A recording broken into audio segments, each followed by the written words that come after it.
In the meantime, I don't know. I don't have all the answers, obviously. But one thing that I do is I make sure that even if I hate it, I watch information from sources I don't agree with. And there are a bunch of sources that I really don't agree with, and I found even more insufferable. But I've continued to force myself to watch these things to get, I'll watch certain people's coverage of certain events to get the other facts. What are these? What would you say? So let's say that I am a person who wants to try and at least get a broad cross section of what's going on. What would you advise that I read and listen to? Well, I mean, the most obvious place to start is like if you're going to watch the mainstream news, watch Fox News and MSNBC, and you'll hear two sides of the same narrative that will include facts that the other one didn't include. So you will learn things from both sides.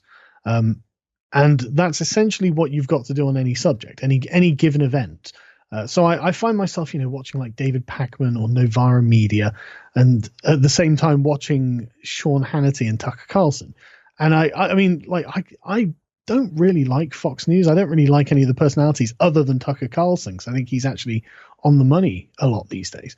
But basically, you've got to find yourself a sort of list of people on either side of any political debate who you find tolerable, that you can watch, even if you disagree with them.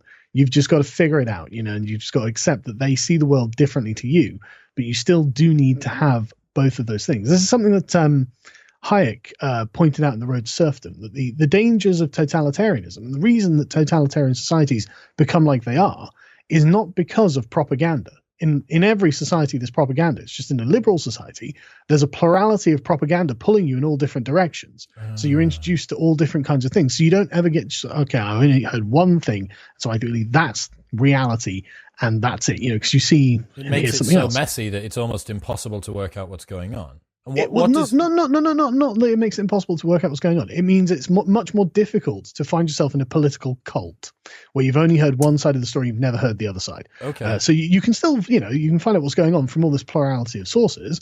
It's just you won't be radicalized to one particular worldview or the other. And it's not wrong for people to have their own political opinions they put out. Obviously, everyone's free to do so. The danger with totalitarian societies is it creates radicals and crazies who are zealots for the system because they only ever hear one thing, and so the other people must be evil.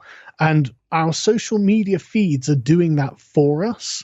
So it's really important that we remember that we're not 100% right, and we are actually kind of self-radicalizing, and we've got to try and decondition ourselves. We need to take everything that we read with an increasing pinch of salt, but the problem is now, as you've identified, the old bastions of truth that we would be able to rely on a long time ago, they're no longer there, because they also have an agenda, and they also have pressures, and they also get stuff wrong, and again, layer all of this on top of the worst global pandemic in 100 years, and everyone being locked in the house, and heightened tensions and emotions and stuff like that. 30 people died in the Black Lives Matter protests in America. 30 people died.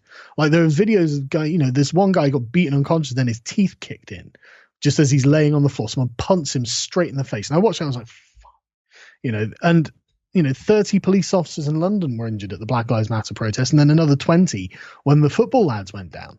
Again, I'm not going to say that it's only one side that's done it or anything like that, but if I were a partisan on either side, I absolutely would. And the BBC and Sky News absolutely did make it sound as if the Black Lives Matter, the mostly peaceful protest that injured 30 cops, like that. Did you see the video of the horse running down the street? Yeah, because someone chucked a bike and rocks at it and stuff like that.